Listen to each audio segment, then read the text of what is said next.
shouldn't say that again if I were you. मैं तुम्हारी जगह होता तो कभी भी ये दोबारा हम नहीं कहता। ऐसा जिन ने कहा, said the Jin.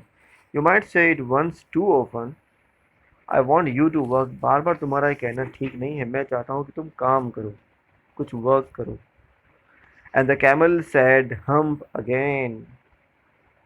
But no sooner had he said it than he saw his back, that he was so proud of, puffing up into a great big hump।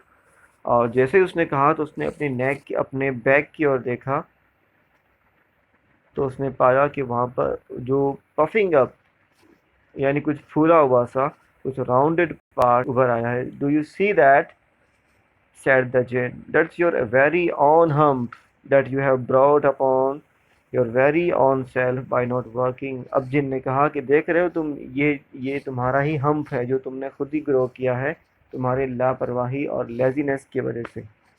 Today is Thursday and you have done no work since Monday. आज Thursday है और Monday से तुमने कुछ भी काम नहीं किया है। when the work began, now you are going to work। अब जब काम शुरू हो गया तो तुम्हें काम पर लौटना चाहिए। How can I, said the camel, with this hump on my back। इस भारी भरकम हम्प के साथ में, इसको हम कुबड़ कहते हैं, इसके साथ में मैं काम पर कैसे जा सकता हूँ। That has a purpose, said the jinn। इसका कोई रीज़न है।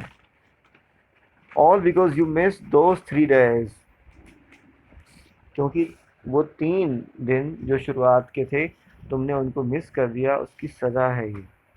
You will be able to work now for 3 days without eating। ये पनिशमेंट तो है ही, लेकिन ये तुम्हारे लिए एक हेल्प भी है। वो इस तरह से कि तुम बिना कुछ खाए पिए 3 दिन तक काम कर सकते हो with the help of this hump। Because you can live on your hump।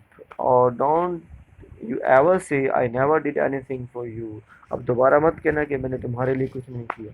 Come out of the desert and go to the three and behave।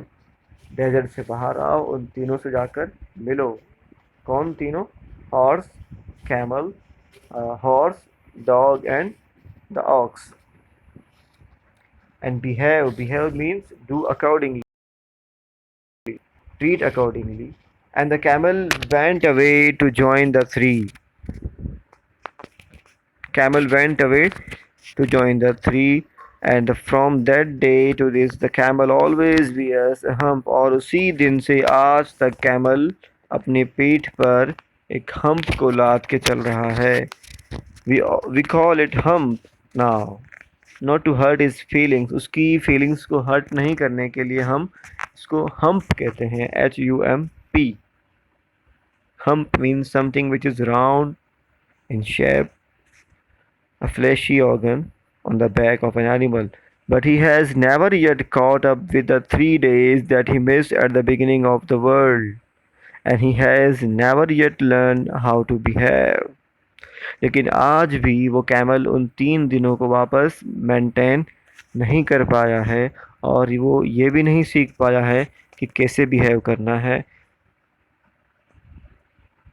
तो इसी वजह से वो हम्प आज भी उसकी पीठ पर बना हुआ है। इस चैप्टर से हमने सीखा कि हमें अपना वर्क अकॉर्डिंगली करते रहना चाहिए।